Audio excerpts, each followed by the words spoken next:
All right. That's the bell. That means class is now in session. Welcome, everybody, to Satanic Study Hall. However you found us, thank you for being here. We appreciate you hanging out with us in class this week. If this is your first time joining us, Satanic Study Hall is a podcast that will feature a rotating bench of Satanists and like-minded degenerates.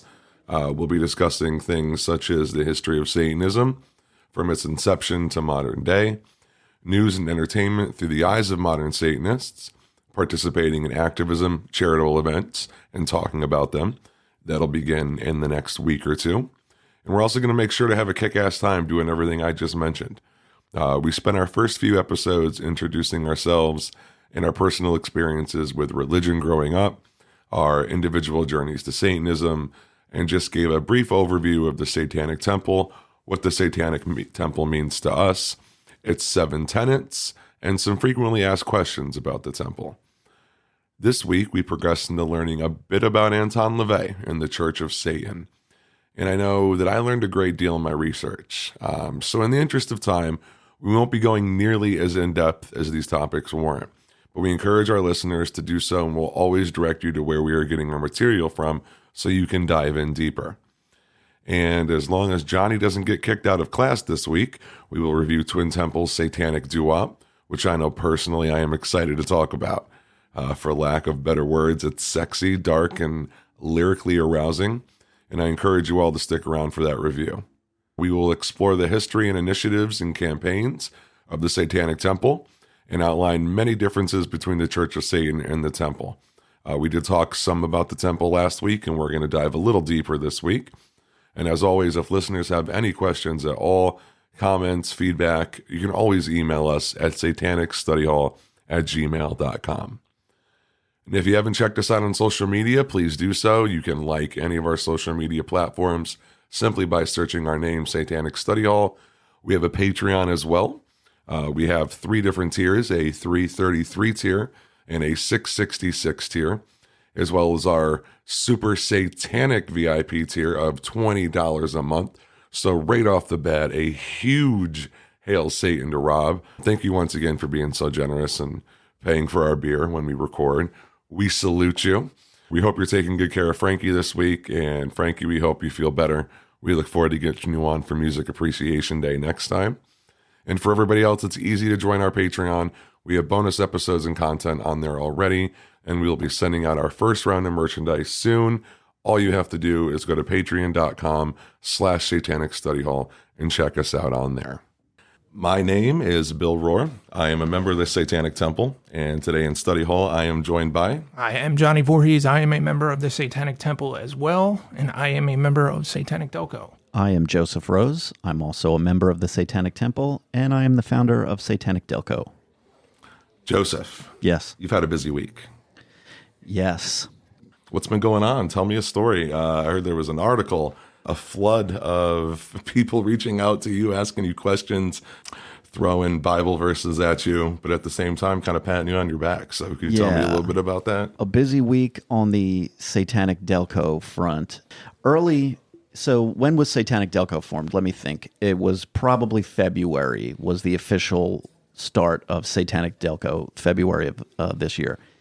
And sometime, shortly after that, once we started getting a handful of members, I remember it was right around when we were inching close to 100 members, I think.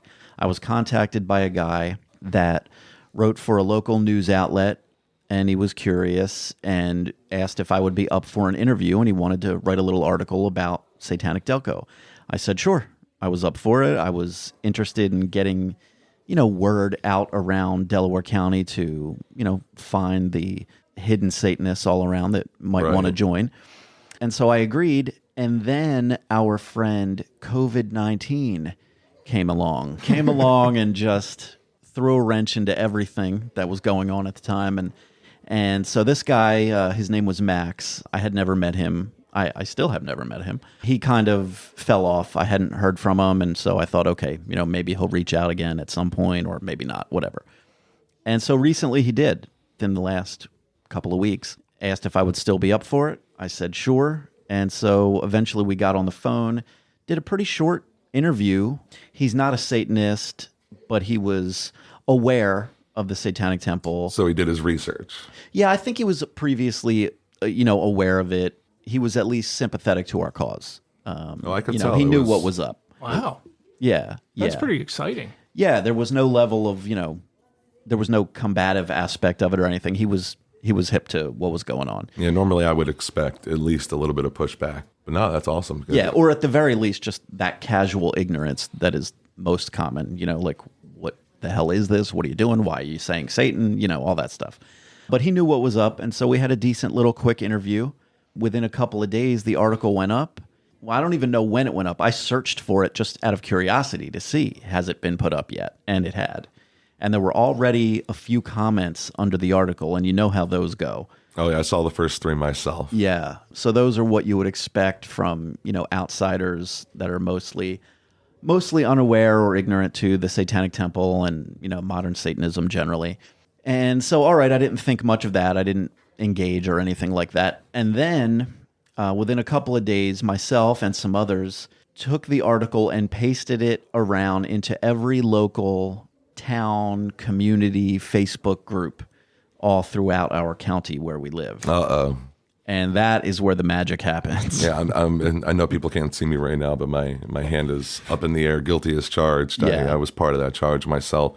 I promise it wasn't for any type of blasphemous purposes, but it was, We are just raising awareness. That's it took the word right out of my mouth, and that's what it boils down to for me, at least, was just awareness, just to wave at people. Yeah. Be like, hi, I'm here. Yep. I'm comfortable in my skin. Are you? Take the conversation and go from there. But so what news outlet was it? I'm not sure if you mentioned it. If you did, I'm sorry. I think it's patch.com. I was not even familiar with this website. Or maybe, I'd casually seen the things around. I never looked for it or anything. But they focus on regional stuff. They have sort of sections for different towns throughout the area and maybe other areas. I don't really know. I imagine it's not a very big, prominent, well-known type of thing, but apparently a lot of people knew about it pretty quickly. As soon as people see the word Satan, that sends the bells off. Yeah. Yeah. Good and bad. In fact, that's all that most of the people see. They that's see it. that, they hardly bother to read beyond that, and they go right for the comments. So flooding these groups, or not even flooding, but just a quick cut and paste from an awareness standpoint, what kind of results did you get from that? I would go into each town, and I would just post, hey, here's some local news concerning Satanic Delco. And I would tag our group and then paste a link to the article.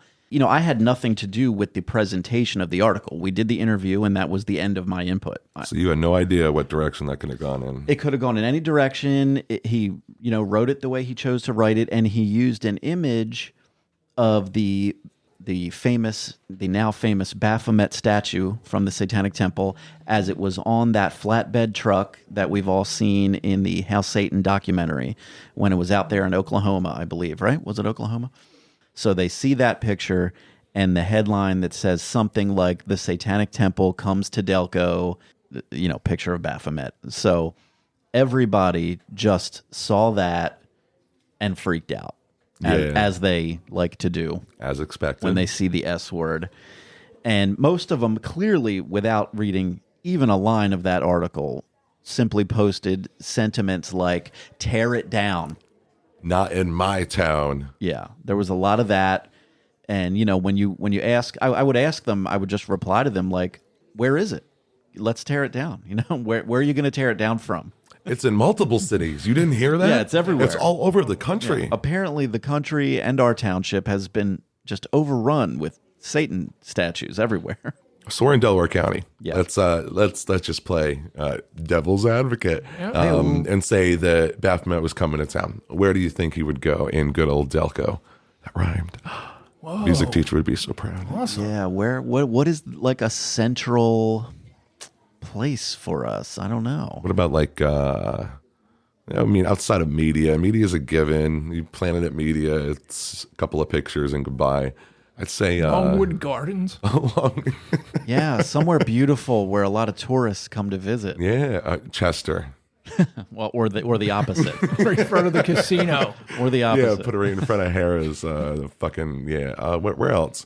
right above the 476 on ramp where 476 meets 95. Yeah. Put it right up there on a one. pedestal.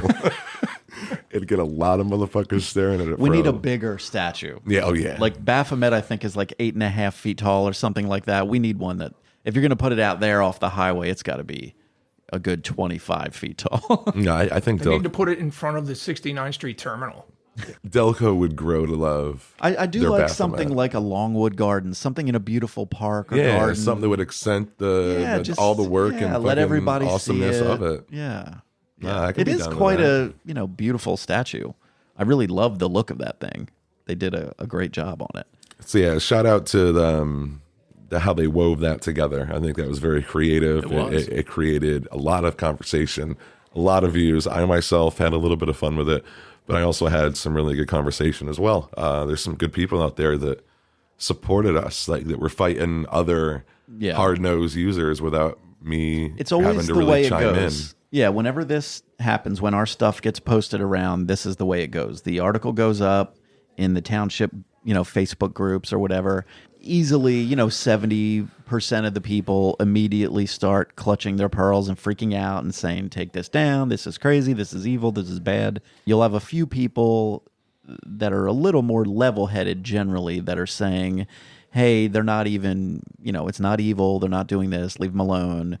But while all this is going down, all the people that are aligned with the viewpoints of the Satanic Temple and people that are familiar with it already or curious at least, they start approaching the group and requesting membership, at which point that's when my work begins. Yep, as I said before, how have you been? Been a little busy? Yeah, one by one almost, I need to go through and just check in with everybody and figure out who they are, what their motivation is, why are they knocking on the door at this point in time, and separate weirdos that are just trying to infiltrate the group versus the people who are excited to have found their thing and just want to join. I think that's fantastic. Yeah. I really do. I think that any news is good news. Yeah, I Whether love it. it's horrible Yeah. or it's good. I think that it's fantastic. We said the word before, and that's awareness. Yeah. Check it out. I mean, that's how I initially got down with the Satanic Temple. Just I gave it a shot. I read and I thought, And really, I read and I this thought. article was, its primary sort of end result is just awareness, because the article itself is very simple. It's basic. The author wasn't overly opinionated. He wasn't necessarily pro Satanic Temple or anything. It was just laying out the basics. The article included the 7 tenets and basic ideas like, guys, they don't worship Satan. Don't be scared. And then just, a few bits from our interview, but it was very balanced reporting, I would say. I know you mentioned backlash. The one thing that I want to take from it is the people that obviously they were negative comments about it. Yeah. Now, were those negative comments specifically about the Satanic Temple, or were you part of that as well? It's all of it, because most of the people, again, I'd love to know how much, if any, of the article most of these people even read, because they didn't seem to have a clue of what the fuck was actually going on. They went to YouTube and they typed in Satanic Temple and then looked for videos. I don't think they went anywhere and looked up anything. I got into. I had people sending me YouTube links. Hardcore. Yeah. But I mean, there were so many that were just quick to. They just get right in there. There was obviously, like I said, the take it down stuff, and then there was just nope, not in my town. Yep. This isn't happening here. We can't allow this. What is it? What is the world coming to? Our neighborhood is going downhill. There was all of that stuff, and there was no separation between like who I am versus what is the Satanic Temple versus just what's even actually happening. They didn't seem to care. And one of my favorites was, you can tear down a statue of Christopher Columbus and you're going to allow this shit to go up. Right. I peeled over, I think. I don't know. I'm glad I wasn't eating. That made me giggle. Yeah. But no, I'm glad it gave the group exposure, whether positive or negative. Something tells me that it might be leaning toward the positive side and more beneficial, because at the end of the day, even though there might be some people that have snuck in, I'm all about finding more people that are ready to dive in head first and learn. We've got a whole bunch of new kind of enthusiastic, fresh members in the group, thanks to the exposure from this article. So we talked about the group a lot already as far as how it came about. If you haven't listened to our other episodes, please dive in and you'll learn a lot about it. If anybody local to where we're coming from, that's obviously we talked about it, Delaware County, is interested and they're saying, hey, what the hell is this group they're talking about? How would they go about finding you? We can go to satanicdelco.com. We did have a full, beautiful website up. It was hacked and deleted. There's now a more minimal, sort of in-progress version of it that is up. And you can find your way to the Facebook page, which is where we primarily congregate and communicate with each other. And if I'm going to click join as a new member, I'm going to see a couple of questions. What are some red flags you look for in some of those as far as people saying, let me in, but fuck you at the same time? Because I've seen some of them myself, and I've been a couple of brazen ones that just, Yeah, the questions are super basic. I think I just ask, what town do you live in? Just so obviously people should be from Delaware County or pretty damn close by, but that doesn't stop people from other states and countries from applying for membership. It asks what town you're from. Are you familiar with or in agreement with the 7 tenets of the Satanic Temple? I think that's one of them. A third question that was added more recently was just some version of like, do you believe in the supernatural? And I think I lay out a few examples of the supernatural. And yeah, we've gotten all kinds of answers to all these questions. But something else that's going on in that group is the book club. We're doing Speak of the Devil, which is available on satanictemple.com. We're going to be going over about half the book here pretty soon. And obviously, it's not always going to be Satanic Temple books. Sure. I'd like to, just as far as, education, letting people know other perspectives as far as the world of Satanism is concerned. So, Johnny, we're going to come back to you. We did talk about before when we first introduced you that your band is kicking ass in our intro and outro. But can you tell us more about the band, how long it's been around, its name? Just dive in and let us know about something that I think you should be pretty fucking proud of because you rock, dude. The name of the band is Syberia. It's Syberia. We were formed in 2009. We have 3 albums out. We are now currently working on our 4th album. We're about to go back into the studio and record it.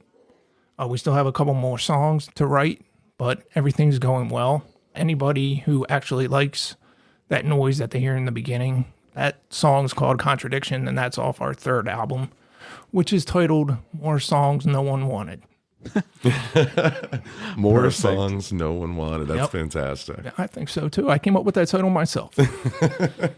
You play drums in the band, right? Yes, sir. Yeah. Oh, yeah. I should have mentioned that. Yeah. Whoops. Yes, I play drums in Syberia. The guitar player's name is Mike. He also sings and growls. Some of the songs are not as heavy as Contradiction is. There's some that are mellowed out. There's a few that are more towards, like Typo Negative, like doom metal. Sweet. So it's all over the place. It's not just the whole time. So Now, if there was one track or one album or just something that you've done with the band that really sticks out that means the most to you, is there a song that really sticks out? What's the hit? Yeah, not even necessarily the hit, but something the song that means the most to you, the one you put the most into, maybe. the song that means the most to me is Nothing's Wrong. That's also off More Songs No One Wanted. I didn't write that song. Mike wrote that song, the guitar player singer, but it's a great song. The lyrics that he wrote are really deep, and he really, I think he went to a place that he's not comfortable going in when he wrote it. That's always good. Yeah, and Sometimes that produces the best stuff sometimes. Yeah, and if you listen to it, it's a pretty good song. It's not one of those, it's not a heavy thrash metal song. It's pretty mellow. Well, good shit. And I know, so if somebody wanted to check you out, how can they find you? We're on Facebook.com/Siberian Metal 666. Perfect. We're also on Reverb Nation. All our albums are available on Spotify or Apple Music. You can listen to it for free on Spotify if you want. All that modern shit. Yes, but support the band. If you check Siberia out and you are down with them, please reach out, support them. We've also got another musician in Joseph. I am currently part of just one band. Just one, okay. But hardly. I mean, with this whole pandemic, it has put a halt to my band activity. So you're a one-man band. How does that work? I mean, I'm normally a part of a two-piece band. It's just me and my drummer, Julie. Like I said, we've been pretty inactive over the last few months, so we'll see how it goes at some point in the future. And one thing we're going to explore a little deeper into Joseph's musical endeavors is his rap career. But we're saving that one for the patrons. Patreon, Yes. Watch out, because when we hit play, we're gonna take you in somewhere, especially if you listen to his podcast. I can't wait for this. But yeah, as far as cheap plugs go, we'll get one more in for your podcast. Joseph, you also do the Grunge podcast, right? I do. I host a music podcast with a friend. We are at thegrungepodcast.com. Perfect. I support them. Yes, he does. Man, why are you going to make me feel inferior? What are the levels? There's a $5 tier and a $10 tier on our Patreon. All right, can we go Patreon for Patreon here? Yours is a little expensive. We didn't open up 333 tier, did we? Is it just... I think we did. Yeah, we did. Yeah, we did. $3. Yeah, absolutely. Yeah. Speaking of like the grunge and like the big four, anybody in that scene, if you were to guess or assume, if the Temple were around when they were coming up in their prospective musical careers, who out of the big four do you think would be most down with the Temple? I mean, just going like musically, like the music and the aesthetics of a band, it's Alice in Chains. Alice in Chains? Like Dirt era Alice in Chains, that shit is scary. Lane might have been a demon. Like he might have actually been a fucking demon. That would have been my choice too. Yeah. I would have said Lane Stanley. Now, what about on the opposite end? Would anybody make sense as far as comparing them to the Church of Satan instead? I don't know. I don't always hold the greatest feelings generally about the Church of Satan these days. So applying that towards some of your favorite musicians might not be fair. Christ from Nirvana, he'd be in the Church of Satan. I was going to say Dave Grohl, but Dave Grohl? Yeah. I could see that. I could definitely see that. What about Kim Thile? You don't think he? I like him. You don't think he would be? I like him a lot, so I think he would know better. Did I pronounce his name right? Is that Kim Thile? Thile. Okay. I just want to make sure I said his name right. I mean, look, I'm no authority. God knows I might be butchering the whole thing, so... Yeah, I'm horrible at pronunciations, and you're going to find that out, everybody, once you hear me read about Anton LaVey and the Church of Satan and some of these rather large words that make me feel, again, a little on the, maybe I should pay more attention in class. Maybe. I think that's the moral of the story. Yeah, I think we all need to do that. All right, shit, someone's calling my phone. Hang on a second, let me check it. If I can get it. Bill, in case you didn't notice, I'm in the middle of a podcast here. Yeah, I got to check. Oh, shit, it's Dennis. Yo, hang on a second. I got to get this. Really? This. You're supposed to be here in a couple of weeks. Hello, Dennis. Yo, you fucking heathens. What's up? Yo, what's up, man? How you doing? Good to hear your voice, I'm Dennis. fucking hanging in there. I mean, this place is a goddamn hellhole. All right, so I don't think we've told your story yet. So how long do we have you? Do you have a few seconds to talk? Yeah, I got a couple minutes. All right, perfect. So why don't you tell us how the hell or why the hell you're not in class with us? Okay, so you know the bathroom down at the end of the hall by the it's like right past the principal's office. Yeah, I was in there and I got caught by the teacher drinking a fucking bottle, and I'm glad she didn't find my stash behind my stash of bud behind the fucking brick that's up above the toilet. But Is it still there? yeah, I was having a little bit of whiskey because I didn't feel like sitting in study hall, and got caught. So they suspended me, and they told me that I have to go to a treatment center. So I've been in here for so you do the fucking math. I don't even know, 20-something days I've been here. But All right, how the hell did you get a phone? they left the door open to the one of the counselor's office, so I kind of snuck in and just jumped on and gave you a call. Fucking perfect. Good to man. hear your voice, man. Absolutely. Good to hear you too, Johnny. How you doing, buddy? I'm hanging in there. I wish you'd come back so I don't have to do so much talking. Yeah, things aren't the best. There has been a lot of shit going on. I'm not going to get into it right now, but when I get out of here, I will give you the full scoop. You guys are going to shit yourselves when you hear about the shit that I've been put through. Other than that, I mean, the food's half decent. It's kind of like prison. The food's half decent. We get 45 minutes outside a day. And other than that, I've been sitting in my room reading, trying to keep away from everybody. Yeah, so we're excited, man. So we figure we just got a couple more weeks till we get you in class with us and start getting some of that Dennis Cruson perspective on the fucking world. Oh, can't wait to give it to you. Can't wait to drop some knowledge. Now, you guys, like you said, you're talking Church of Satan versus the Satanic Temple, right? Yeah, we you call us at the perfect time because Joseph went to use the bathroom and he never fucking come back yet. I don't even know if he got a hall pass or not. He might have found the weed you had in that fucking brick. I don't know. Yep. Better fucking not, dude. You sound really good. You sound a lot better than the last time I talked to you. So I'm excited. I'm very much more clear-headed. I do want to give a little shout out to everybody who's been listening to us. Thank you so much. The Patreons, the subscribers on Patreon, thank you so much for your support. That's awesome. I can't wait to be able to get more involved with everybody out there. And speaking of which, I want to give a shout out personally to Black Mass Appeal for the advice you gave me. I was the one who was messaging you guys back and forth. So thank you so much. Can't wait to get out, listen to you guys some more. You're definitely a big inspiration for me. For the podcast in general. We're all subscribed. They've definitely, and while you said that, like last podcast on the left, they've inspired me to let my guard down a little bit more and be a little bit more vulnerable and myself and inject a little bit more humor into what can be kind of pretty harsh, dark topics at times. Yeah, definitely big shout out to last podcast on the left. I mean, Henry Zabrowski is my fucking spirit animal. I can't wait to see you guys. I can't wait to get the hell out of here. It's good to hear your voice, man. It's good to hear you're doing good. Absolutely, man. Thank you, man. Big fucking hail Satan. Hail Satan to you, sir. Definitely something I needed to do. Yes, it is. But, good for you. Yeah, you guys have a great day, and hail Satan. Hail Satan, brother. We'll talk to you later. All right, man. Peace. See ya.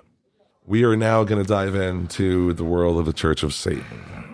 We're going to start off with talking about the man Anton LaVey. Born in 1930, passed away in 1997. He was obviously the founder of the Church of Satan. It was the first organized church in modern times, taking a religious philosophy championing Satan as the symbol of personal freedom and individualism. Unlike the founders of other religions who claimed exalted inspiration delivered through some supernatural entity, LaVey readily acknowledged that he used his own faculties to synthesize Satanism. And that was based on his understanding of the human animal and insights gained from earlier philosophers who advocated materialism. Now, concerning his role as a founder, he said that if he didn't do it himself, someone else, perhaps less qualified, would have. Yes. You know, when somebody mentions the word Satan, I think that he is the first person that everybody goes to. It's like everybody knows who Anton LaVey is. It's either him or Aleister Crowley. Yeah, it's even if you're not a Satanist, even if you're a Christian, everybody knows who Anton LaVey is. Yeah, and especially nowadays, the Church of Satan and even Anton, after his death, he has the benefit of just kind of having been first. You know, he's been around, in this game since the 60s, and so he's got decades of recognizability accumulated in the general public.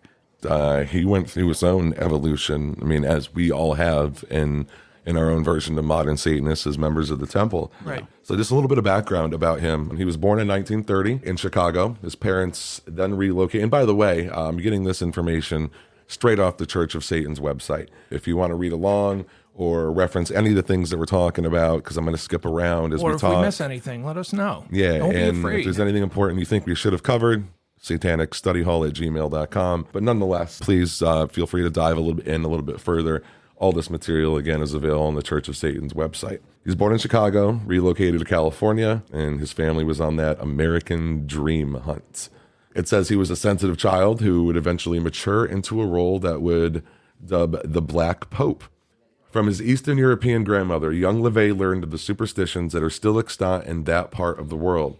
These tales whetted his appetite for the outre, leading him to become absorbed in classic dark literature such as Dracula and Frankenstein.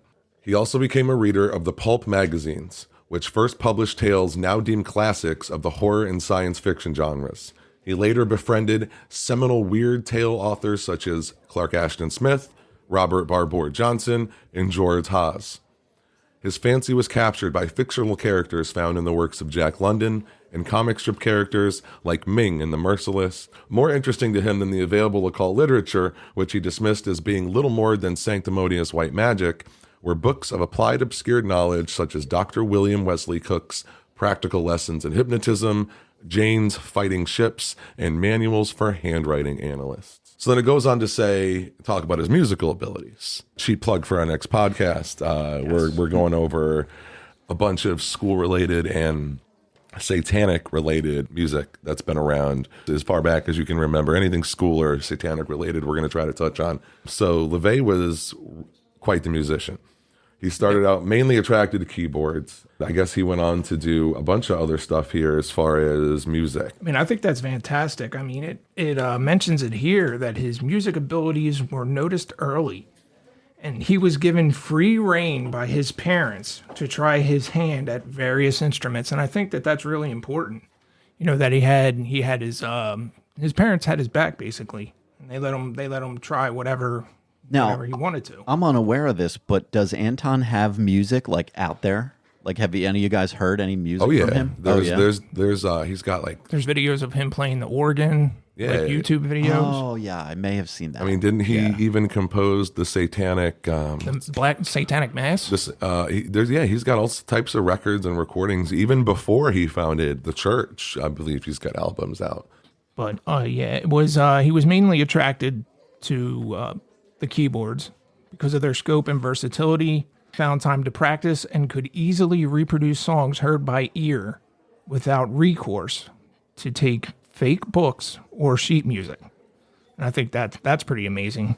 Would prove to be one of his main sources of income for many years, particularly playing during his carnival days. I guess that's what they're saying the source of income was. He would play the organ during, I guess he was a carny. Oh, yeah, and he played it in church, too, That just makes so much sense to me. Yeah, it does. These ventures gave him the chance to study how various melodic lines and chord progressions swayed the emotions of his audiences. From the spectators at the carnival and spook shows to the individuals seeking solace for the disappointments in their lives and distilled spirits in the smoke-filled taverns for which LaVey's playing provided a soundtrack. Yeah, he was for hire. He worked for, I think he did church work too. I mean, even before he formed the Church of Satan. Oh, and imagine this. Look at this. It says, he despised gym class and team sports and often cut classes to follow his own interests. Yeah. And I think his odd interest marked him as an outsider, of course. Yep. I mean, he was an avid reader. He paid attention and watched films from, it says, German Expressionist cinema. I mean, even after... it says here, even after he stopped playing for the carnival, he would earn money playing in the Los Angeles area in burlesque houses. And I think that says that during that time period, he had a brief affair with then unknown Marilyn Monroe. Yeah, that's right. I forgot about that. Fucking Marilyn Monroe, yeah, and I think unknown Marilyn Monroe. That was before, yeah. Didn't she actually join the church when it was established? Is there any documentation of this? Is there any photos in existence of Anton and Marilyn Monroe? I'm sure there are. I would love to see that if there's such a thing. I mean, he was very resourceful and convincing. Yeah. I mean, he just going back to this. I mean, he basically. He knew he was beyond school. He dropped out of high school to hang out with the hoodlum types and gravitated toward working in the service or the circus and the carnivals. I mean, he did shit like he was a cage boy for animals, and then he fell back on his music interests. He'd play with tigers and then go and fix fucking carnival rides. And he was a jack of all trades and everything. He also, at the same time, he utilized all the stuff that he's learned through all these crazy people he met in his endeavors, where he became well-versed in all the rackets to separate people from their money, along with the psychology that led people to such pursuits. And I think that acquired skill right there is one of the aha moments or the light bulb moments for him in regards to what he learned to bring people to his side or to his view and to his way of defining Satanism, because that's kind of what he did. He wrapped around and put a story and formality to Satanism, and it was, I mean, as you can see, as we learn, it's pretty intense stuff. Yeah. I mean, going back to that, he played music on Saturday nights. He did the burlesque stuff. He also became a psychic investigator. He was investigating nut calls, which refer... that's literally what it says. So they were called nut calls, and these were calls that were referred to him by the police department. It says these experiences proved to him that many people were inclined to seek a supernatural explanation for phenomena that had something different behind it. Mm-hmm. His rational explanations often disappointed the complainants, so LaVey invented more exotic causes to make them feel better. So they didn't want to listen to reason. He's sitting there and be like, fucking chill. Like, it's this way because of this. And if you do this, then this won't happen anymore. But they wanted to hear that there was a fucking ghost or it was their Aunt Sherry haunting their ass. Yeah. And so I guess he learned that that's a game that he had to play. Yep. It says in 1956, he purchased a Victorian house on California Street in San Francisco's Richmond district. It was reputed to have been a speakeasy. Oh. Oh, boy. It says he painted it black. It would later become home to the Church of Satan. And after his death, the house remained unoccupied until it was demolished by the real estate company, which owned the property on October 17th, 2001. That was a cool looking fucking house. It was the only black house on the block. Yep, it stuck out like a sore thumb. I mean, if you have a black house, the odds are Yeah. it's the only black house on the block. Which is awesome. It's a shame with all the money they bring in, they couldn't have found some way to preserve it. Yeah. I mean, it's a piece of history right there. But sorry, Temple's house looks a little better. Shout out to Salem. Can't wait to get there. I mean, they got that sweet fucking Baphomet. Yep. So right around after the time that he purchased his house, he met and became entranced by Diane Hegarty in 1959. So that means he divorced Carol in 1960. So he's moved on. Hegarty and LaVey never married, but she bore him his second daughter, whose name was Zena Galatea in 1964. And so she was that was his companion for a lot of years. Yeah, many years. And then again, what happened with them? They separated. A sense of pattern here. Yeah, just a little bit of one. And she sued him for palimony, and this was settled out of court. LaVey's final companion was Blanche Barton, who bore him his only son, Satan Zeres Karnacki LaVey, on November 1st, 1993. Right. So he named his son Satan. So it was Satan Xerxes Karnacki LaVey. Yep. Okay, Karnacki. How did I miss that? Okay. That name caught me off guard. I forgot that he named his son with Blanche Satan. And it says, according to LaVey's wishes, she succeeded him as the head of the church after his death on October 29th, 1997. In 2001, she passed on this position to Peter H. Gilmore, a longtime member of the Council of Nine. With that, in the process of all the stuff that he was doing, all the women LaVey was impregnating, all the children he was having, and all the sin. I can't say that word. I don't believe in that word. All the fun he was having. There you go. He basically still continued in his philosophical journey. He created a magic circle filled with various people. So when a member of this magic circle suggested that he had the basis for a new religion based on everything that he had been talking within the circle with all of its members. Again, another aha moment for LaVey. The light bulb went off. He agreed with this guy. He was like, you know what? You're right. You're onto something. And then the Church of Satan from that moment on slowly progressed into what it's become. He basically founded the Church of Satan right after that as the best means in communicating his ideas. And it was his version that, he felt was a Satanist should be, and his definition and all the work he put in as far as the Satanic Bible and all the books associated with it. So basically 1 year later, on the night of May Eve, the traditional witches' Sabbath, LaVey declared the founding of the Church of Satan as well as the renumbering 1966 as the year 1 Anno Satanis, the first year of the age of Satan. That's fantastic. It's pretty fucking badass. That is badass. The attention of the press obviously followed after that. It's particularly with the wedding of radical journalist John Raymond to New York socialite Judith Case, which happened on February 1st, 1967. A photographer named Joe Rosenthal was sent by the San Francisco Chronicle to capture an image, which was then printed in the Chronicle as well as the Los Angeles Times and other major newspapers.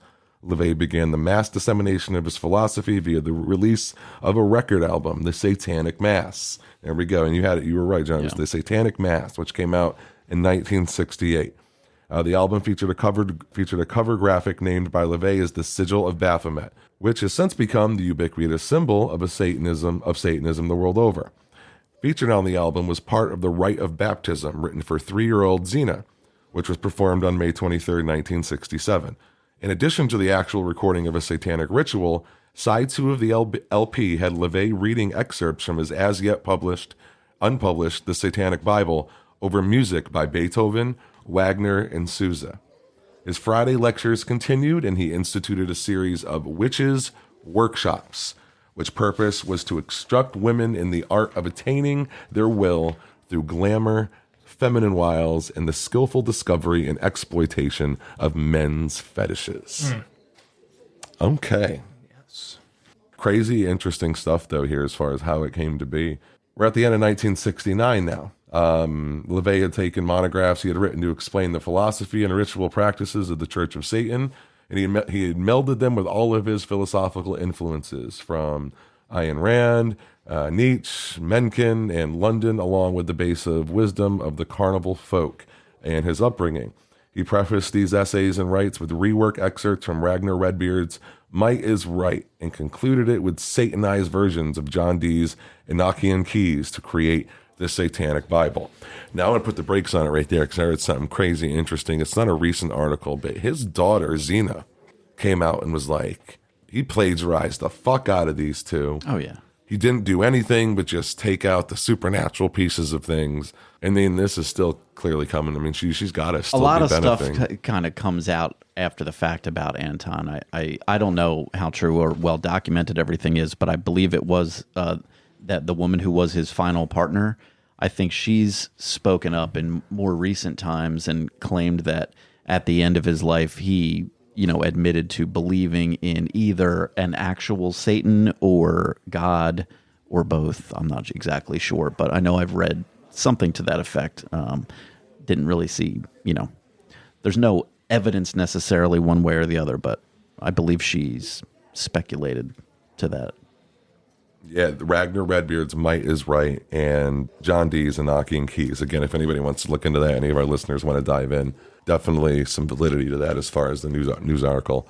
So when the Church of Satan first came around, Anton knew the date. He had the date all picked out when the first Church of Satan must be established. He said it would have to be during the traditional night of the most important demonic celebration of the year, when witches and devils roam the earth. Walpurgisnacht.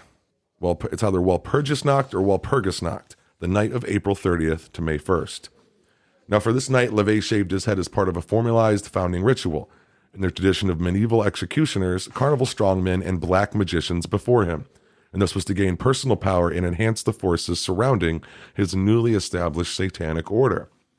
It was the enactment of an illusion at the end of Samuel Taylor Coleridge's Kubla Khan, an incantation rejecting the Holy Trinity and the spiritual life in favor of one devoted to hell and material pursuits. Now he says shaving the head is also traditional to the Yazidi devil worshippers as a rite of passage that the emerging adept must perform. It goes on to talk about the waters of Zamzam, the subterranean well of Islam, as the point of origin for underground streams flowing under the seven towers of Satan. Within a year and a half of the church's creation, he found himself as the center of three separate media sensations that just were all over the headlines around the world. The first of these was the marriage of two of LaVey's prominent members, John Raymond and Judith Case. We talked about them. Now, when word got out about their ceremony, the media fiasco just blew up. The LA Times, the San Francisco Chronicle, I mean, you name it, they were on it. They were covering this story. Now, in the midst of all this, LaVey was dubbed the Black Pope. While many of the early articles were published in men's magazines because of nude altars, mainstream magazines jumped into the fray as well. Eventually, all major magazines were going in-depth and doing cover stories on the rising tide of Satanism, specifically LaVey. He got a lot of press, whoever was in charge of his marketing department. Yeah.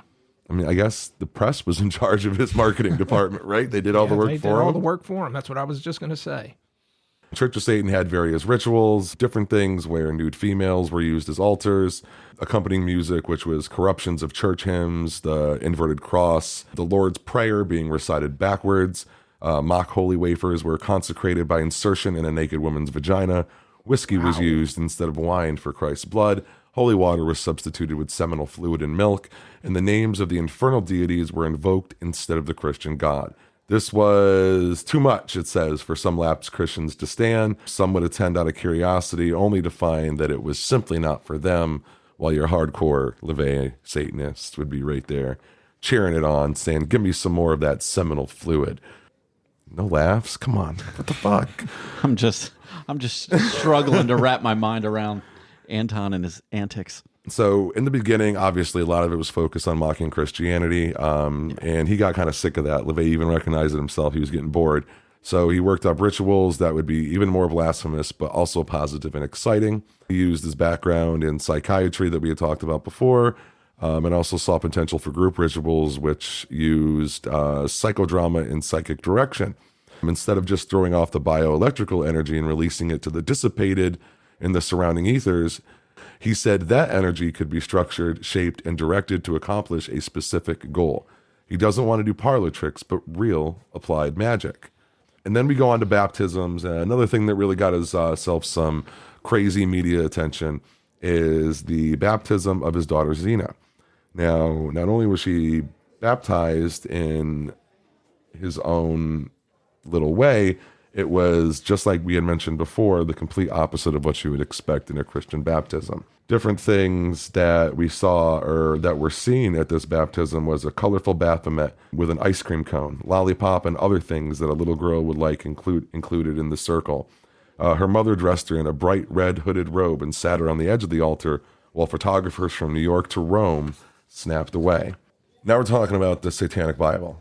So he didn't, they say he stole all of this. He referenced it heavily, is what even their website says. Yeah. But the Satanic Bible is created now, and it's never gone out of print and remains the main source for contemporary satanic movement. I mean, God, does anybody know how many books is in the Bible when it comes to testaments? Just guesstimation, like 30, 40? I couldn't tell you. Yeah, I'm completely clueless. But as far as the Satanic Bible goes, it's composed of 4 books. That's the Book of Satan, the Book of Lucifer, the Book of Belial, and the Book of Leviathan. The Book of Satan, primary goal is to challenge the 10 Commandments and the Golden Rule.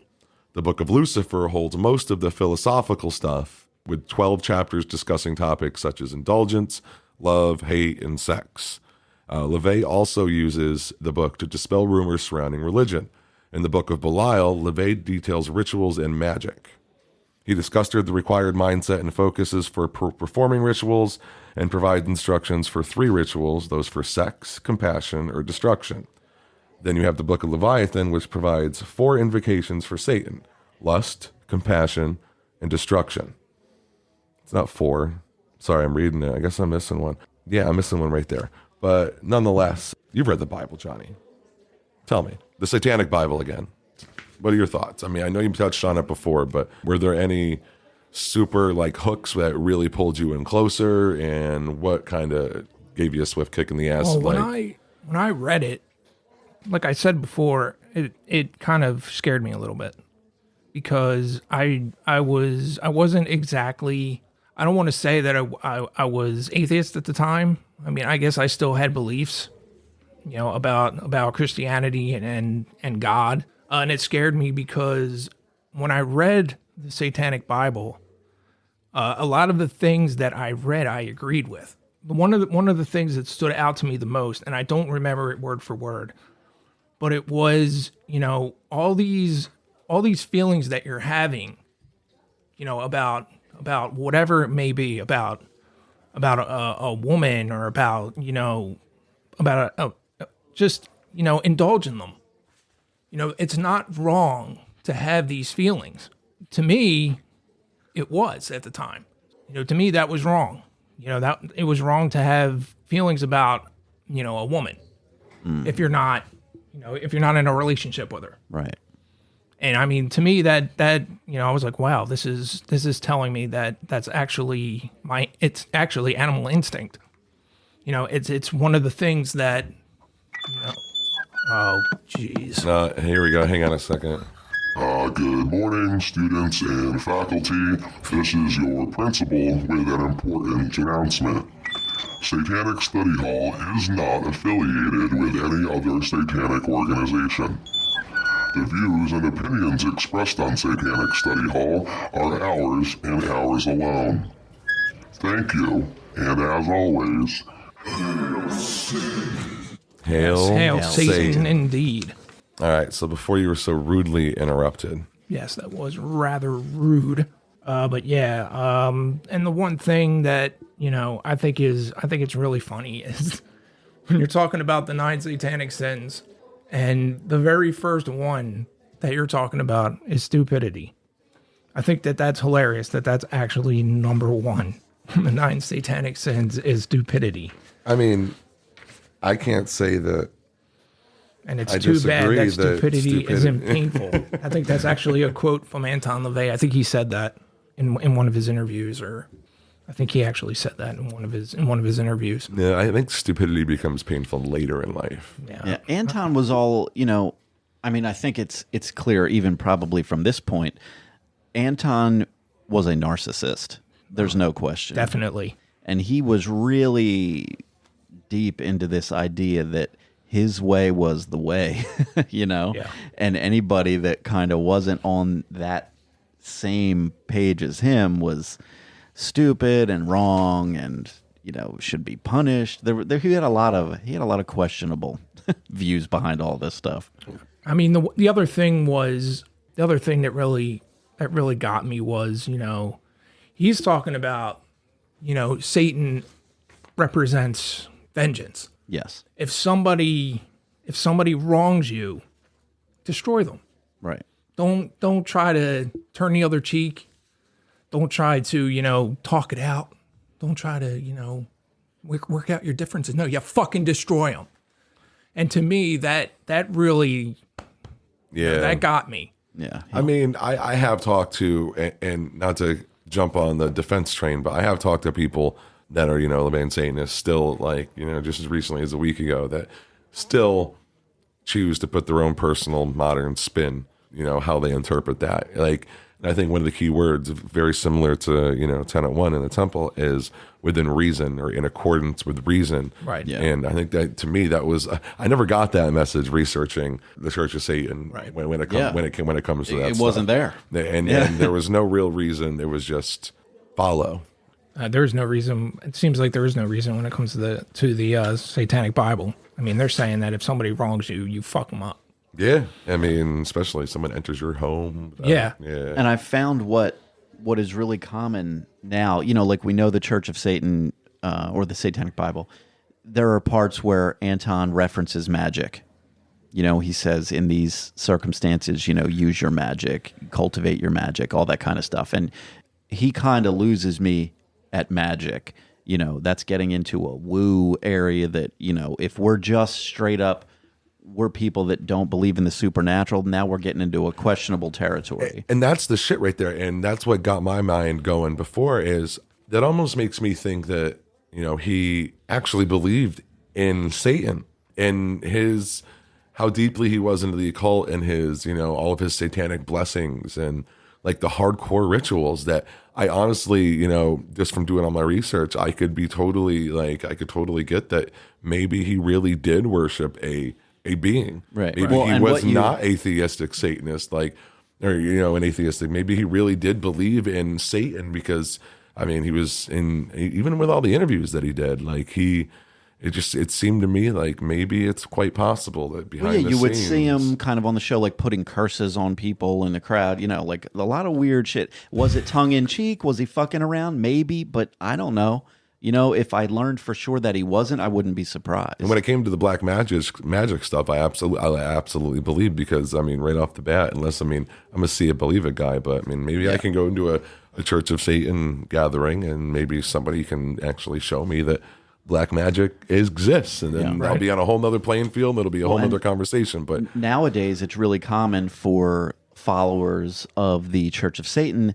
They kind of explain that, like his terminology using magic, and perhaps Anton explained it a bit in his writings. I think he may have touched on it, maybe. But people explain it as, well, he didn't literally mean magic. He's referring to, skills of manipulating a situation, using your personality, developing tactics to bend a situation to go your way and manipulate people and that kind of thing.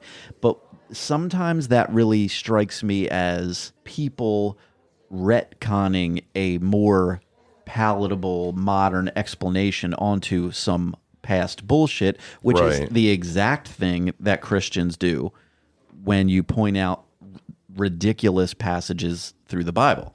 Right. You know, talk to Christians about Genesis, and depending on who you talk to, you'll get any number of different explanations of, well, it obviously wasn't literal. It didn't happen in 7 days. And then you get people that think the earth is 6,000 years old.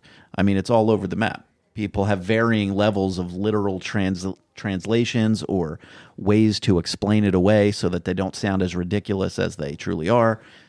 Any number of things, and Anton kind of steered into that territory for me. That's what basically turned, got my gears turning. Was realizing how much contradiction is actually in the Bible. Yeah, that's pretty much what. Wow, maybe this guy's onto something. Yeah, and I mean, at one point, I remember the Church of Satan actually tried to reel in and try the chapter thing, and to have a social hierarchy of. Within chapters, and then within I guess it was the Council of Nine. And we may have skipped over that in certain parts of this that we've mentioned, but please, again, we're going off of the material that's available on the Church of Satan's website. So, and again, that's pretty much everything we're talking about here. Yeah, this is a Cliff's Notes. Yeah, and anything that might pique your interest, please feel free to dive in, educate yourself. We're trying to fit in a lot here. But as far as like different sects and the chapter things, they called it the grotto system. In the beginning, it was pretty relatively structured. But yeah, they even call it the social laboratory on the website. But they said that it was a means by which individuals in geographic proximity, from an association, for ritualization, pursuit of various objects, whatever. But right now, they say because of the internet, fuck the grottos. Do it yourself. Make your own version of it. Do your own thing. We're not doing grottos anymore. We're not doing chapters anymore. There is ways, I guess, probably through financial contributions that you can climb your way up their ranking system. I know they have, priest status and whatnot. Yeah, their membership is like $250, right? $250. Yeah. You know what you get with it? Nothing. Yeah. It's you get to say you're a member. That's it. Yeah, and again, we have a little chart we're going to go over and post on our social media when we post this. So they said that they were never intended to have more than a limited lifespan, but because of social media in the modern world, they outgrew their purpose and were dissolved. They basically are telling people, do your own thing or keep to yourself. They almost thought that, or that's what they say, that these grottos encourage people to have to do something they may or may not have been comfortable doing, and it might have pushed them in that direction. Back to something that Johnny started bringing up, and that was the 9 satanic sins. We talk about stupidity. There's some other good ones on here that I wanted to jump into real quick. So it goes stupidity, pretentiousness, solipsism. Solipsism is projecting your reactions, responses, and sensibilities onto someone who is probably far less attuned than you are. There's self-deceit, herd conformity, lack of perspective, forgetfulness of past orthodoxies, counterproductive pride, and lack of aesthetics. Now, I always like lack of aesthetics because that's basically like, don't be a sloppy motherfucker. And like, you know what I mean? Yeah. This is the physical application of the balance factor. Aesthetics is important in lesser magic and should be cultivated. It is obvious that no one can collect any money off classical standards of beauty and form most of the time, so they are discouraged in a consumer society.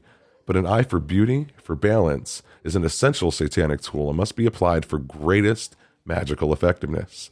It's not what's supposed to be pleasing, it's what is. Aesthetics is a personal thing, reflective of one's own nature, but there are universally pleasing and harmonious configurations that should not be denied. Okay. I give it a okay, and I'm looking for the next thing to fucking read about.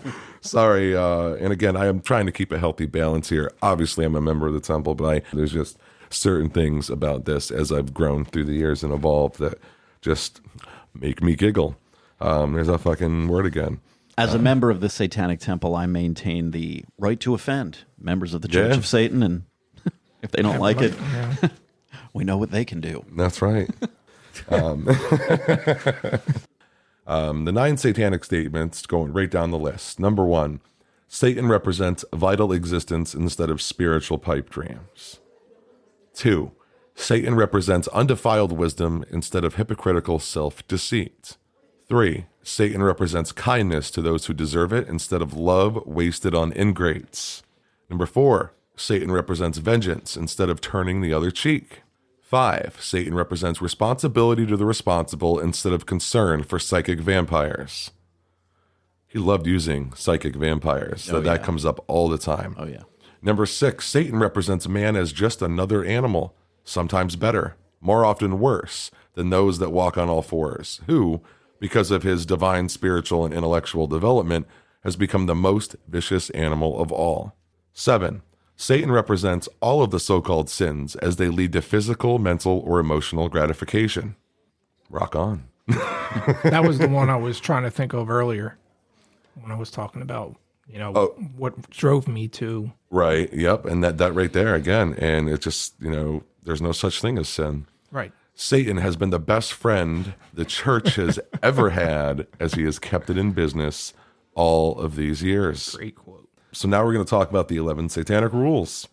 Do not give opinions or advice unless you are asked. Do not tell your troubles to others unless you are sure they want to hear them. When in another's lair, show him respect, or else do not go there. If a guest in your lair annoys you, treat him cruelly and without mercy. Get the fuck out, or I'm going to hit you with my baseball bat named Lucille. Exactly. Do not make sexual advances unless you are given the mating signal. What's your mating signal, Joseph? What's your go-to? I'm just thinking, I'm having trouble. Put him on the spot. I'm having trouble. I'm trying to be as open. I hear these things. My gut reaction now is I don't understand how anyone who is already I found this as a kid. It was in the 90s. I was a teenager. So did I. And I found this, and it spoke to me in whatever way that it would speak to an angry outsider teenager. But as I hear it all now, I can't imagine the fully formed adult who hears this for the first time and thinks, "Oh yeah, I'm in. This is for me." Yeah, I can't imagine. Yeah, I'm struggling with it myself. Here's a good one. Do not take that which does not belong to you, unless it is a burden to the other person, and he cries out to be relieved. I'm sorry you have $1 million. You'll never be able to spend it. I'll take your burden off your shoulders and relieve you. Acknowledge the power of magic if you have employed it successfully to obtain your desires. If you deny the power of magic after having called upon it with success, you will lose all you have obtained. Do not complain about anything to which you need not subject yourself. Do not harm little children. Do not kill non-human animals unless you are attacked or for your food. When walking in open territory, bother no one. If someone bothers you, ask him to stop. If he does not stop, finish him. Fatality. It said destroy him, but I immediately went to good old Mortal Kombat. Remember the fatalities? Shit, man. They were fucking hard to put in. I tried playing that now. My hands are horrible. How did I move? I watched my son play Fortnite. You should see his fingers move around. It's like Barry Allen, the Flash. You can't even see a finger. Yep. It's just a blur.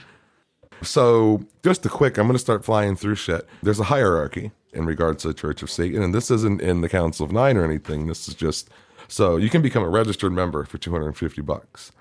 Then you can be an active member. It's active member Satanist, and that's first degree. Then you become a witch or a warlock, which is a second degree. Priestess and priest, third degree. Magistra and magister, fourth degree. And maga and magus in the fifth degree. There's also titles such as administrator, agent, and we talked about grotto masters, but they don't exist anymore. So, do these levels have additional cost? It does not say. It doesn't say, but if I were a betting man, and I'm not because I'm broke, yeah, I'd say they do. Yeah. Donations. That shit probably ain't free. Time is money. But basically, there's some key players when you're researching the Church of Satan. That's a couple names that you're going to want to pay attention to, and we're going to get kind of a synopsis of who they are. Blanche Barton. She was the Magistra. So Magistra Barton graduated Phi Beta Kappa from Redlands College. She met Anton LaVey the day after Diane Hegarty, the previous high priestess, left the Black House. When she became LaVey's companion, lover, and mother of his only son, she succeeded Hegarty as the high priestess of the Church of Satan. So her biography, she wrote a biography of Anton LaVey. It's called The Secret Life of a Satanist, the authorized biography of Anton LaVey. That was published in 1990. And additionally, she also wrote a book, The Church of Satan, A History of the World's Most Notorious Religion, and that's been released as well. You're also going to hear about Peter Gilmore, or Peter H. Gilmore. Magus Gilmore has represented the Church of Satan since the Satanic Panic of the 1980s, being interviewed on numerous television and radio channels dealing with the topic of Satanism, including appearances on the History Channel, BBC, Sci-Fi, Point of Inquiry, and Bob Larson's Christian radio show. Ooh, Bob Larson's Christian radio show. His audio, video, and print interviews are numerous and continue to grow, making him the most interviewed Satanist in history. So Peter H. Gilmore is the most interviewed Satanist in history. We should try to beat that record. Yeah. Who's up for it? I think it was Joseph. He's starting to do a lot of interviews, right? With just Satanic Delco and everything. There we go. Yeah, we can. That could be a goal, or a BHAG. What do they call a big, hairy, audacious goal, or some shit like that. Goal. Yeah. I learned about that in fucking. I don't even know where I learned that. So Peter Gilmore, we talked about him. He had a solo album, Threnody for Humanity. It presents orchestral styled electronic music and is composed by him. He also has a book, The Satanic Scriptures, which was published in 2007 and is currently available in a number of translations. Last one we're going to talk about is Peggy Nadramia. Next one we're going to talk about is Peggy Nadramia. She was born in the Hell's Kitchen neighborhood of Manhattan. Magistra Peggy Nadramia is known as the editor of the award-winning horror publication Gru magazine, and she is currently the high priestess of the Church of Satan, as well as the wife of Magus Peter H. Gilmore. He's the high priest of the entire organization. They have been married since 1981, both visited and studied with Anton LaVey, working with he and Magistra Barton to administer the organization while also serving on his Council of Nine. So, we just covered a lot of stuff. Yep. My jaw hurts a little bit. AC hasn't been on in like 35 minutes, so I'm sweating. I think that's what we're going to cover as far as the Church of Satan goes. We are going to dive in once we start talking about the temple, and we're going to outline some of those differences. Whatever we didn't cover, I'm sure is going to come up in conversation. We are going to be talking about a lot of variations of Satanism in regards to atheistic and theistic Satanism. So whatever we didn't cover, don't hesitate. Or you can jump right on the Church of Satan's website or the Temple's website. Educate yourself. Utilize your resources. There's a lot of shit out there. I'm still learning every day. I know Johnny's diving in. We all are. And again, I'm 37, and my goal is to never stop learning, especially with this shit. Right. I am in the learning phase as well. I've only been a member for a few months now.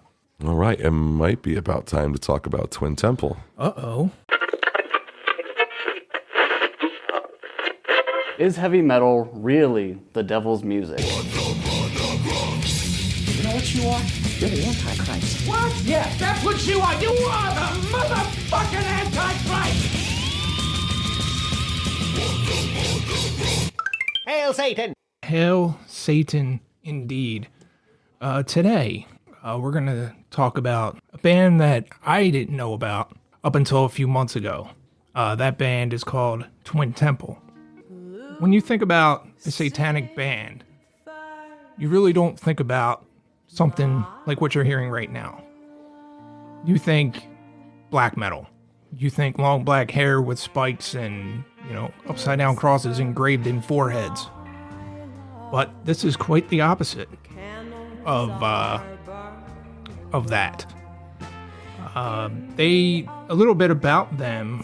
They're from Los Angeles, California. They are signed to Rise Above Records. The personnel of the band are actually husband and wife. No shit. Yeah. The singer right now, her name is Alexandra James. And her husband, Zachary James, is the guitar player, and he's also the arranger of all the songs. The album that you're hearing, this is called Lucifer My Love. And this is from the album.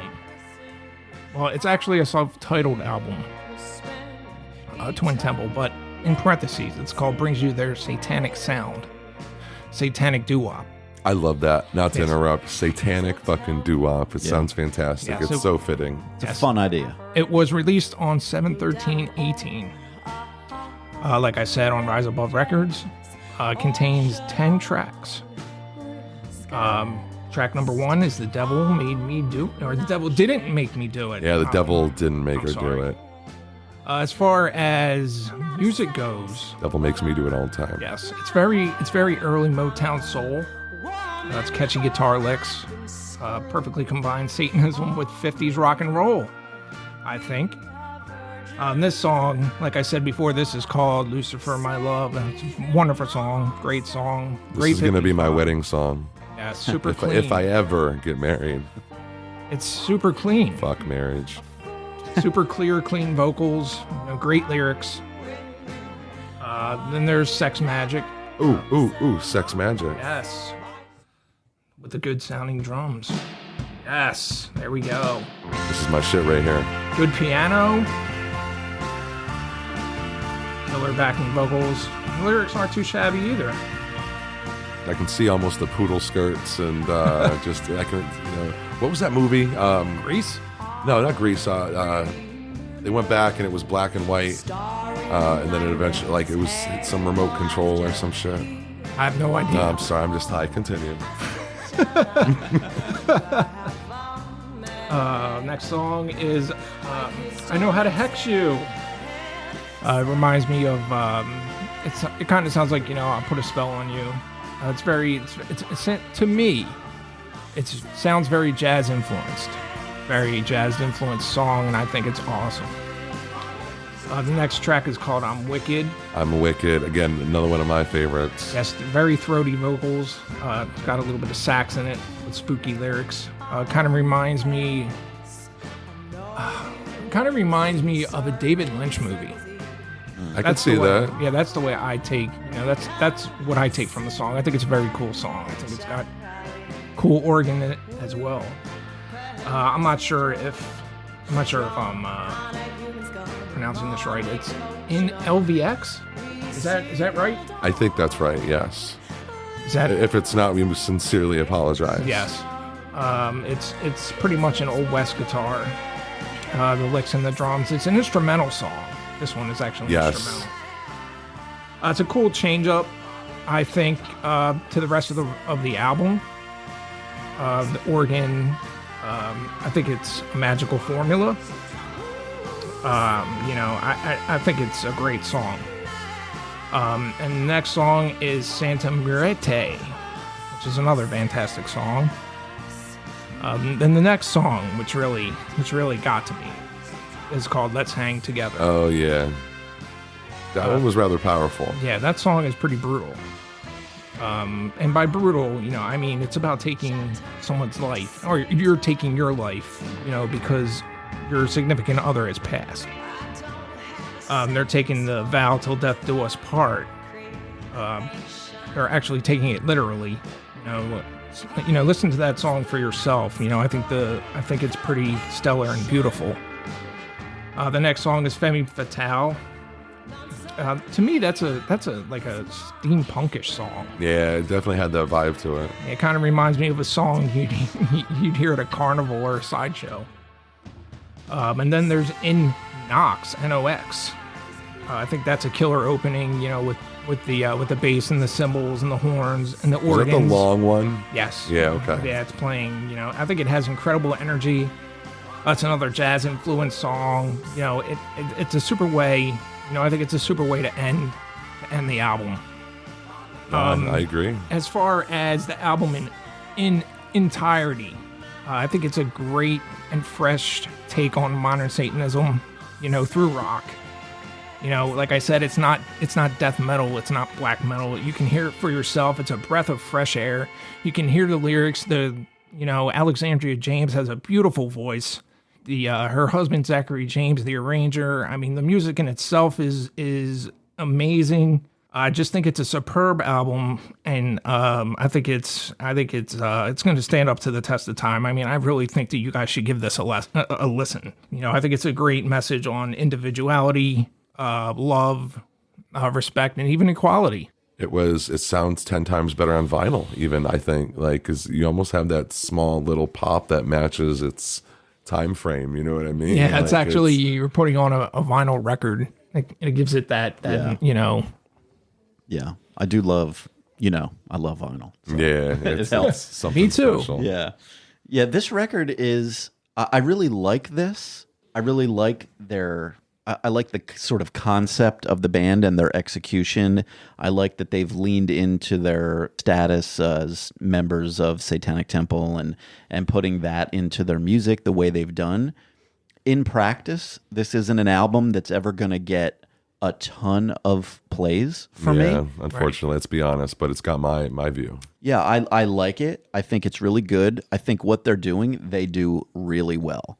It's just not something that's going to be in any kind of regular rotation for me. Right. And that's not because of their execution. It's just the style of music. You know, I can't be wrong. I do have to be in the right mood absolutely to want to hit play. Yeah, it's and kind put of that a on very there. specific vibe. Do you feel that if they keep putting out albums, you think it'll eventually be just another, doo-wop again?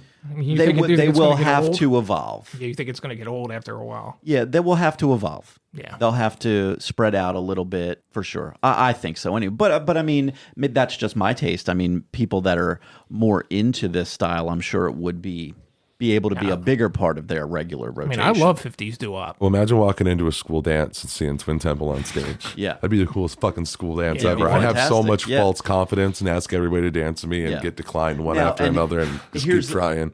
In reality, if this band existed and if they sounded just like they sound, but they had no connection to Satanism and the lyrics weren't about Satanism or anything like that, would I care? And I wonder. It's similar. It's not exactly on point, but it's similar in style to maybe Amy Winehouse. And I really liked Amy Winehouse. Yeah, I can get down with that. That's a good she has- comparison. It's a good point. Yeah, I have 2 of her records, and I enjoy her a lot. Again, it's not like going to get the most spins from me, but I do enjoy it quite a bit. But the appeal of Twin Temple for me, primarily, at least as a way in, was the satanic angle.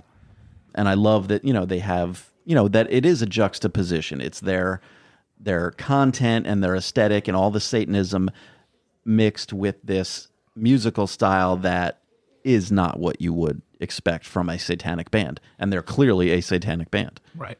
So I really like that. But just as far I as just hope they don't actually- evolve from that. I hope they don't evolve from being a satanic band Oh, sure. and change too much, because that piece of it and the lyrical content just Oh, the lyrics are fantastic. it's very well woven together. It's artful. So I mean, 2 thumbs up for me. It just like I said Exactly. before, it's mood dependent. Hail Twin Temple. Yeah, hail Twin Temple, hail Satan. Well done. They're Definitely good. gonna They're keep good at them. what they do for sure. They are. Well, thanks, Johnny. That was fucking awesome. Thank you. First music review in the bag, and I think you did a great job, track by track, album perspective. I mean, like I said, this was my first, of hearing of them. So we're going to weave these music reviews in whenever we have the opportunity. Is there anything that might be on your radar in regards to what you want to go over and listen to next time? I'm going to be listening to Zealand Ardor. Oh, Zeal and Ardor. Yes. That's some wild shit. It is. Talking about hitting you in the fucking feels. Like, Actually, one of Lucian's, recommendations. oh, yeah? And Twin Temple's on that list too. But Yes. Zeal and Ardor. Devil is fine. Devil is fine. Yep. Devil is fine. Well, again, thanks, Johnny. That was awesome. Thanks for problem. bringing that to the table. Yes. We'll definitely Zeal and Ardor next time. It gets me excited. All right. I think it is time to start telling our listeners how they can get in touch with us and where to find us on various social media outlets. SatanicStudyHall@gmail.com is how you can reach us. You can also find us at Satanic Study Hall on any social media, Facebook, Instagram, Twitter. But most importantly, at least to the people that are spending their hard-earned dollars, is our Patreon. You can find us at Satanic Study Hall as well. And since the last time we recorded, we've had some new people jump on the Patreon train, and we cannot thank you enough. So we are currently up to 6 amazing people who have jumped on, 2 of which what I like to call their blind faith patrons. Yes. Gave us their money before they even heard our content. They haven't canceled yet, so I guess we're doing something right. Yes, that's the goal. So I do want to shout out Tim, Allie, Katz, Nick, and Charmaine. They're all at our $6.66 level. They are going to be getting a nice little mixture of Satanic Study Hall stickers, Satanic Study Hall pencils, erasers, composition books. I'm giving all the initial Patreons a t-shirt. Once we get them printed, They're going to get the Satanic Study Hall logo on a t-shirt, and that logo was created by Christina Verdi. Once again, shout out for that. That looks awesome. Yes, it does. But again, thank you to all of our patrons. We cannot thank you enough. Please, everybody else, if you haven't checked us out on social media, look us up, follow our feeds, keep up to date on what's going on and what we're up to. So we're going to slide right into talking about the Satanic Temple. Last week, we went into pretty good detail about the basics of the Satanic Temple, its 7 tenets, its mission statement, and we went over a lot of the frequently asked questions to dispel any myths or disbeliefs that might have been out there. Now, the Satanic Temple was formed in 2013. Co-founder Malcolm Jerry stated that the idea of starting a satanic faith-based organization was first conceived as one that met all of the Bush administration's criteria for receiving funds, but was repugnant to them. The idea was inspired by then-President George W. Bush's formation of the White House Office of Faith-Based and Neighborhood Partnerships. He thought something should be done to counter it, so the Satanic Temple was founded. On April 25th, 2019, the temple announced it had been granted tax-exempt status after being formally recognized as a church by the Internal Revenue Service. Joseph did spend some time talking about the Satanic Temple mission, but I think it's worth saying it again. I think I'll say the mission, then we'll go over to Johnny just to remind our listeners of the Satanic Temple's 7 tenets. So the mission of the Satanic Temple is to encourage benevolence and empathy among all people, reject tyrannical authority, advocate practical common sense, oppose injustice, and undertake noble pursuits. The Satanic Temple has publicly confronted hate groups, fought for the abolition of corporal punishment in public schools, applied for equal representation where religious installations are placed on public property, provided religious exemption and legal protection against laws that unscientifically restrict women's reproductive autonomy, exposed harmful pseudoscientific practitioners in mental health care, organized clubs alongside other religious school clubs and schools besieged by proselytizing organizations, and engaged in other advocacy in accordance with our tenets. Yes, the Satanic Temple, they have 7 fundamental tenets. Tenet number 1, one should strive to act with compassion and empathy towards all creatures in accordance with reason. Tenet number 2, the struggle for justice is an ongoing and necessary pursuit that should prevail over laws and institutions. Tenet number 3, one's body is inviolable, subject to one's own will alone. Tenet number 4, the freedoms of others should be respected, including the freedom to offend, to willingly and unjustly encroach upon the freedoms of another is to forego one's own. Tenet number 5, beliefs should conform to one's best scientific understanding of the world. One should take care never to distort scientific facts to fit one's beliefs. And tenet number 6, and this is the one that is most important to me, people are fallible. If one makes a mistake, one should do one's best to rectify it and resolve any harm that it may have caused, and that one is very important to me. Tenet number 7, every tenet is a guiding principle designed to inspire in action and thought. The spirit of compassion, wisdom, and justice should always prevail over the written or spoken word. These tenets have been considered by secular humanists to be morally superior to the 10 Commandments of the Hebrew Bible. Yes, like I said, tenet number 6 is the one that's most important to me, because I know that, obviously I'm not perfect, and I know that I've made a lot of mistakes in my life, and I have gone forth to try and rectify them, and try to resolve any harm that I may have caused to somebody. We can compare these to the, the stuff that we were talking about earlier with the Church of Satan. Yeah. And one thing that really, sticks out to me is one should strive to act with compassion and empathy toward all creatures with accordance to reason. Right. I don't see destroy them in here. Yeah. Now, there's a stark contrast between that and the vengeance that Church of Satan sort of, focused on. It also says that others should be respected too. The freedoms of others should be respected. For sure. Including the freedom to offend. With that, now, Lucian has put forth and talked about those tenets in various forms and applied them to all sorts of social justice and political issues and movements that are currently going on in today's world. So just to let some of our listeners know, and again, feel free, look some of this up if you're not familiar with them.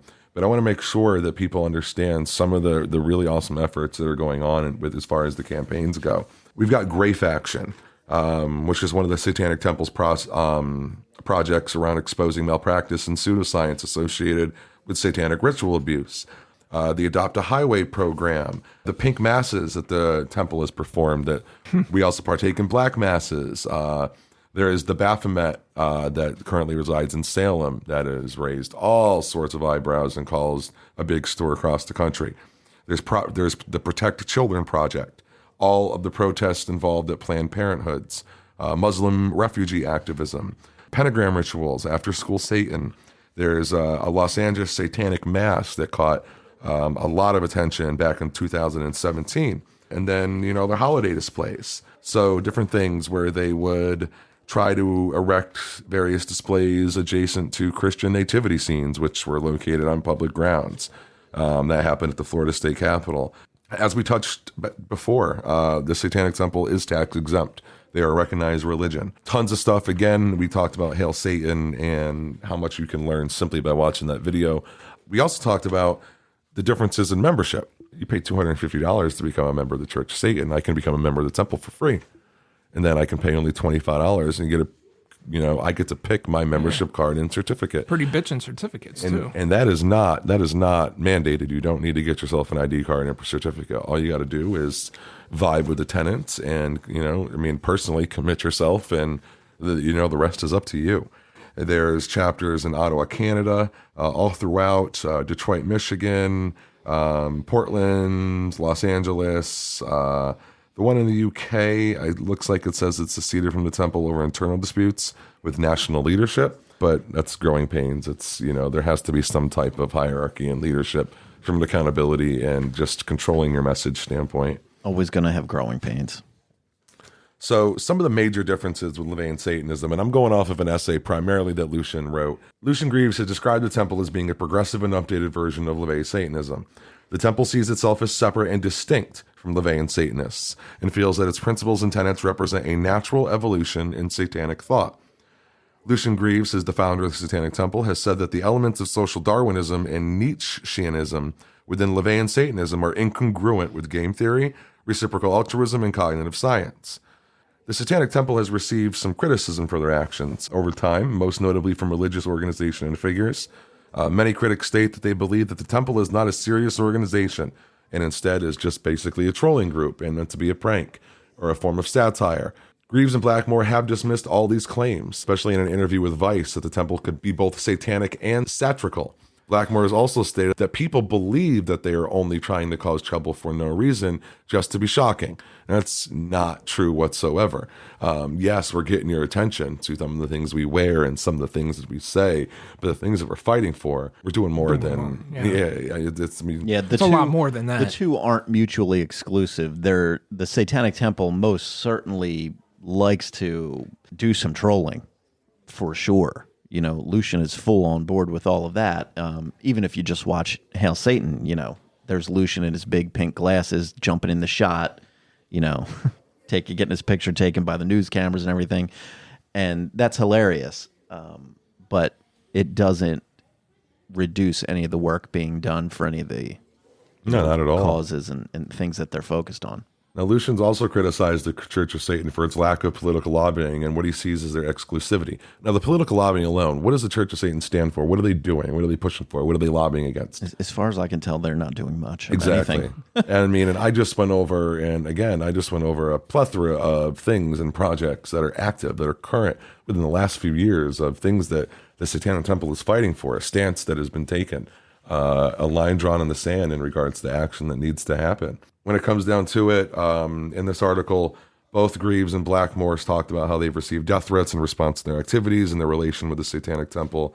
It didn't stop them. And I'm glad, because I can only imagine some of the things that they had to go through in regards to getting this temple off the ground. When it comes to some more differences, you've got the Church of Satan. They dedicate a good deal of time disparaging commentary against the Satanic Temple's activities on the assertion that true Satanism is apolitical. Now, the political lobbying, and Greaves also sees the Church of Satan and refers to them as autocratic and hierarchical, as stating that they fetishize authoritarianism. Church of Satan fired back and has made statements claiming that the Satanic Temple are only masquerading as Satanists and do not represent Satanism. And if you haven't been able to tell already, just in some of the things that we've said from a factual standpoint, there are a lot of differences. Groundwork was laid by LaVey and the Church of Satan, but nonetheless, the modern view, the more progressive, more liberal, more feel good, like do the right thing. Yeah, the overall personality of the two organizations are wildly different. And there's tons of stuff that Lucian's written about social Darwinism and referencing the Church of Satan and how that just doesn't work. And I mean, there's all sorts. Dude's done his research, and I commend all the work that he's done because there's not many things that Lucian can be tripped up on in regards to questions that he's asked and pointing out these differences. But just going through, social policy again, just like we said, is almost non-existent from a hierarchical standpoint. I think that just by looking at the differences between the two, I mean, it looks like the Satanic Temple was actually trying to show people that being a Satanist isn't exactly, black masses and that we can actually care about people and we can actually get out there and make a difference. Not to mention, even when I was progressing as a Satanist, I was always struggling just to find my identity. Not even my personal identity, but find someone who's maybe going through the same thing. And it was harder being on, this side of the fence in regards to religion. And, I was just, it gives you a little bit more, it gives it more substance, gives you something to strive toward. And that's doing good, helping each other. That's what really appealed to me. That you can be a Satanist and dark and dreary and blasphemous and fucking rock and roll and then go volunteer at a soup kitchen and put smiles on faces and kiss babies. So I said kiss babies, not sacrifice them. Well, I mean, that's one of the things that I struggled with the most was I don't want to use the word coming out. That was one of the things that I struggled with the most because I think I've touched on it before about how I have friends that are hardcore Christians. Yeah. And I've been friends with them for over 20 years. And it's really, really hard for me to tell them what my beliefs are because I'm afraid I'm going to lose their friendship. And you still have not? No. Yeah. I'm putting it out there now, but, I still haven't told them personally. Right. And I feel like a piece of shit for doing it. Feels like I'm trying to hide something from them. That I'm lying to them. Well, the where the focus maybe should be there is, it's unfortunate that you have to even consider a bad feeling or some sort of negative idea about yourself for having that feeling about, I want to think about the situation, frame it this way. You've got friends. And everybody has their own personal views. Friends agree, disagree. Nobody's, mirror images of one another. You just want to express sort of who you are to your friends. Not to mention these friends happen to be what I bet they think are good Christians. We as Satanists, we can have our ideas about what it really means to be a Christian in our view. But to your average, let's assume a good person out there who happens to be a Christian and considers themselves to be a good Christian and a good person, you'd want to think that a person like that would welcome learning about their friend who is their friend, who we should assume they think you're a good person. Right. Or else they wouldn't be your friend. Sure. You don't want to be friends with a piece of shit who's not a good person. Right. Let's assume they assume you're a good person. They already know you. They've known you for God knows how many years. It's a shame that there has to be this element of I'm scared to tell them how I feel for fear of how they might react. And it's just an unfortunate situation. And we're a pretty welcoming bunch. Sure. If somebody were to tell us some view that we don't necessarily align with exactly, I don't know. I mean, most people I know have some kind of views about something that I don't exactly agree with. Some of them I flat out disagree with, but that doesn't define our relationship or our ability. Amongst the three of us here, I'm sure we fucking disagree on a ton of shit. Sure. I'm sure we do. And that's just humans.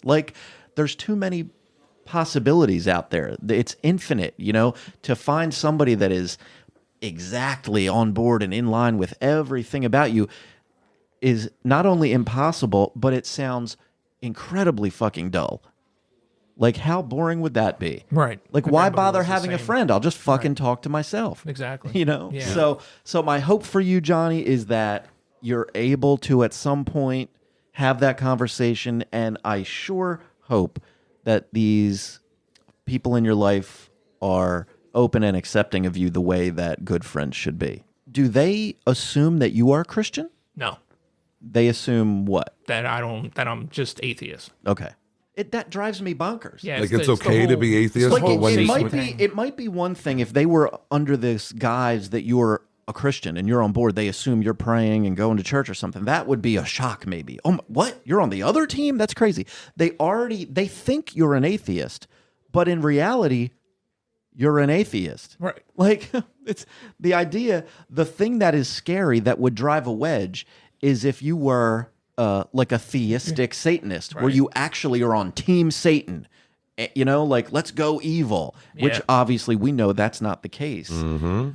So for you to, it's just so crazy. In my mind, I can't get around it. My hope would just be that they're reasonable enough people that they'd be like, let them read the 7 tenets Right. and feel like, how can a person so strongly disagree with the message of those 7 tenets? I know the one that is probably the hardest for Christians is the one that talks about scientific facts Right. and not letting our beliefs get ahead of And one's body science. is inviolable. Outside of my body is my temple. Yeah, that one is rough because we know that if you are a Christian, you have to have some element of faith that doesn't involve science. And okay, that's a tough one. But beyond that, everything else is about how you carry yourself as a person. And I defy any Christian to tell me how any of those tenets, how a belief in those tenets and a lifestyle that abides by them is somehow negative. I don't understand it. Man, I just need to, cowboy up. Yeah. That's what I need to do. I just need to face it. No, and what your beliefs, I mean, while they may define you to an extent, they didn't define you. They didn't define the person that they liked, That that they they liked, chose yeah. to want to be I around. Exactly. don't Like, know these people who Johnny's talking about in his life. I would love, now this is an outrageous thing and I don't expect it to really happen, but I'd be open to it happening. I would love to fucking witness and moderate that conversation and be a fucking middleman that says something like, guys, this is your friend Johnny, right? You love him. He's a nice guy, right? Yes, we know he's a nice guy. Of course he's a fucking nice guy. He's a great guy. He believes in a lot of really nice things, and we're going to talk about what those nice things are right now. We're going to go one by one, and you stop me when you disagree with anything we're saying. I would love to hear it. Yeah, it would be interesting. That'd be a good approach to take with most people in Yes, regards it to would. that. So we're going to wrap up again with a little quote from Lucian in regards to just some final differences that he found in between the Church of Satan and himself, since that's what we're talking about. So, with such glaring differences, why is it that we find former Church of Satan members joining the Satanic Temple, and sometimes find current Church of Satan members openly applauding our actions? Clearly, many, if not most, people come to LaVey through Satan. Let me say that again. Now, clearly, many, if not most, people come to LaVey through Satan, rather than to Satan through LaVey. Satan provides a certain cultural raw material that rarely doesn't have an intuitive interpretation residing in the minds of anybody embedded in Western culture. To those who gravitate with an affinity toward the eternal rebel, Satan appears as the antithesis of today's evangelical theocrats, regardless of the fact that the Church of Satan, like the metaphorical frog that fails to escape the slowly boiled water, now apparently finds its politics perfectly, though unwittingly, aligned with the American theocratic right. As previously mentioned, a significant portion of LaVey's fandom do not necessarily view LaVey's commentary upon the laws of nature as a vision for how the world ought to be, but rather as clear-eyed confrontation with the world as it is, a sober, cold, hard look at the plain facts through which one can understand the brutal power dynamics at play around them, for better or for worse. Now, to them, the overriding principle is skeptical inquiry and scientific scrutiny, seeing the world for what it is as to better understand their place in it. And we'll leave it on that. Very nice. So thank you for hanging out with us this week and hanging on. I know there was a lot of talking, but it's good stuff. It's important as we progress in our journey through Satanism, and we're going to go way deeper into Satanism than just what's going on today. But as far as what's going on today, primarily the Church of Satan really paved modern day Satanism, and the Satanic Temple picked up on it and put it, in my opinion, into the direction and focus that it really should have been in the beginning. Yes. All right, gentlemen, any last words or shout outs or anything you want to add before we say goodbye today? Hail Satan. Yes, hail Satan, and I think it's important to give a shout out to Francesca and Dennis as well. Yes, I hope you guys come back soon. Miss you guys. Yes, all right. Again, thank you for being here. We shall see you next time. This is Satanic Study Hall. Hail Satan. Peace.